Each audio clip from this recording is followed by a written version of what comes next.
अस्सलामुअलैकुम, आप देख रहे हैं होराइजन न्यूज HD। एक ब्रेकिंग न्यूज से आगाह करते हैं। हरीम शाह का करेंसी स्मगलिंग के खिलाफ कार्रवाई करने वाले इदारे FIA को खुला चैलेंज। एक बार फिर से बताते जाएं, हरीम शाह का करेंसी स्मगलिंग के खिलाफ कार्रवाई करने वाले इदारे FIA को खुला चैलेंज।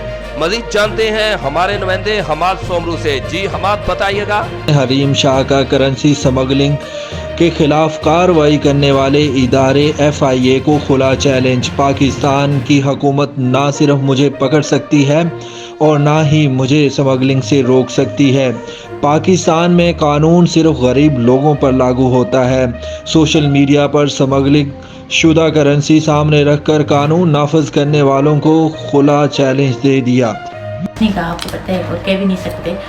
मैं तो बहुत इजीली सेफ तरीके से आ गई थी, लेकिन पाकिस्तान का जो कानून है वो गरीब को ज़्यादा वो करते हैं। तो जितने भी मतलब वो हैं, वो इस बात का ख्याल रखिए।